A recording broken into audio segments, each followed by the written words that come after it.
یہ سورۃ القدر ہے اور اس کا یہ نام پہلی آیت سے ماخوذ ہے، انا انزلناہ فی لیلۃ القدر۔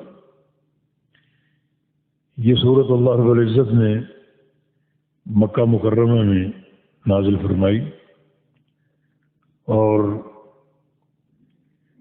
باعتبار مضمون اس صورت میں ایک ہی موضوع ہے اور وہ اس رات کا تعارف جسے لیلۃ القدر کا نام دیا گیا ہے۔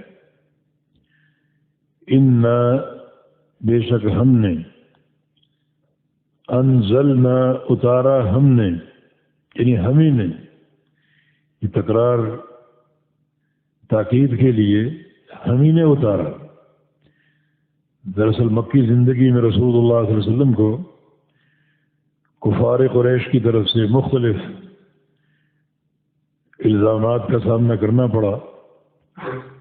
کوئی کہتا کہ یہ کلام انہوں نے خود بنایا ہے، کوئی کہتا کہ فلاں ایک اجنبی شخص ہے جس کے پاس آپ بیٹھتے ہیں اور وہ آپ کو سکھاتا ہے، کوئی آپ کی نسبت دیوانگی کی طرف کرتا، اور اللہ تعالیٰ نے تکرار کے ساتھ اپنی طرف منسوب کرتے ہوئے یہ بات ارشاد فرمائی، انا بے شک ہم نے،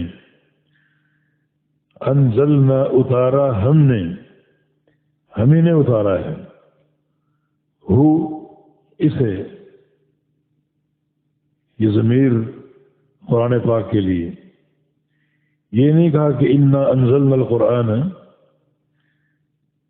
زیادہ تصریح ہو جاتی، لیکن انا انزلناہ ضمیر سے اشارہ کیا ہے۔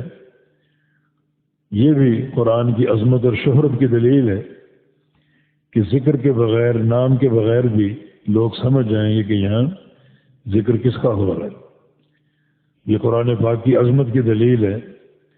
بے شک اتارا ہم نے، ہو اسے، اس قرآن کو، فی لیلۃ القدر، لیلۃ القدر میں، ایک ایسی رات میں جو قدر والی رات ہے، ایک ایسی رات میں جو قدر والی رات ہے۔ اس رات کا نام یا اس کا لقب لیلۃ القدر ہے۔